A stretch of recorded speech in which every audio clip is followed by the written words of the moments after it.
মিরন, বরিশালের হাসপাতালগুলোতে কেমন দেখছেন রোগীর চাপ, কি বলছে চিকিৎসকেরা?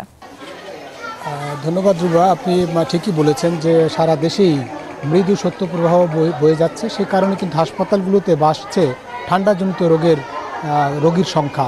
এই মুহূর্তে আমরা আছি বরিশাল শেরেবাংলা মেডিকেল কলেজ হাসপাতালের শিশু ওয়ার্ডে, এবং শিশু ওয়ার্ডে এই মুহূর্তে আমরা দেখছি যে প্রত্যেকটি বিছানায় 2 জন 3 জন এবং মেঝেতেও অসংখ্য শিশু কিন্তু চিকিৎসা নিচ্ছেন।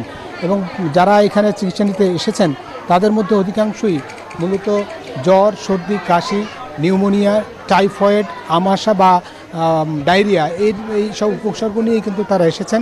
এবং গত রাতে বিশেষ করে বমি ভাব, রাতে অনেকে এসেছেন তাদের সন্তানরা, ছোট্ট শিশুরা হঠাৎ করে বমি ভাব, এবং তারপরে তারা হাসপাতালে এসেছেন।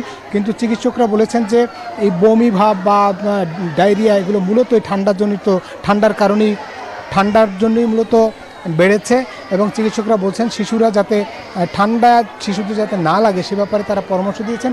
একই সঙ্গে বয়স্কদেরও পরামর্শ দিয়েছেন যে ঠান্ডা না লাগানো এবং দ্রুত যদি ঠান্ডা লেগেই যায় তাহলে চিকিৎসকের শরণাপন্ন হওয়া। এই ছিল বরিশাল শেরেবাংলা মেডিকেল কলেজ হাসপাতাল থেকে ঠান্ডাজনিত রোগের সবশেষ তথ্য। একই তথ্য জানতে যাব চট্টগ্রামে, সেখানে আছেন সহকর্মী নয়ন বড়ুয়া। জয়, আপনি জানাবেন আপনি কোথায় আছেন, ঠান্ডাজনিত রোগের অবস্থা কি চট্টগ্রামে?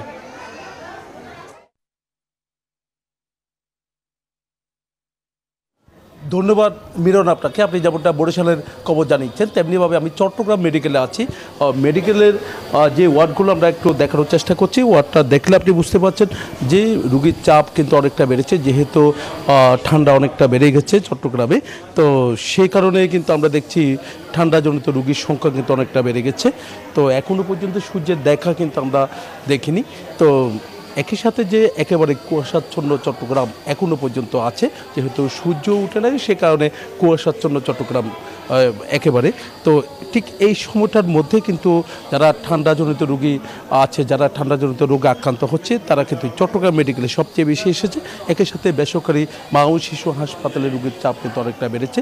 তো আমি যেখানে আছি শিশু ওয়ার্ড দেখতে পাচ্ছেন, এই শিশু ওয়ার্ডেই কিন্তু শিশুরা সবচেয়ে বেশি আক্রান্ত হচ্ছে।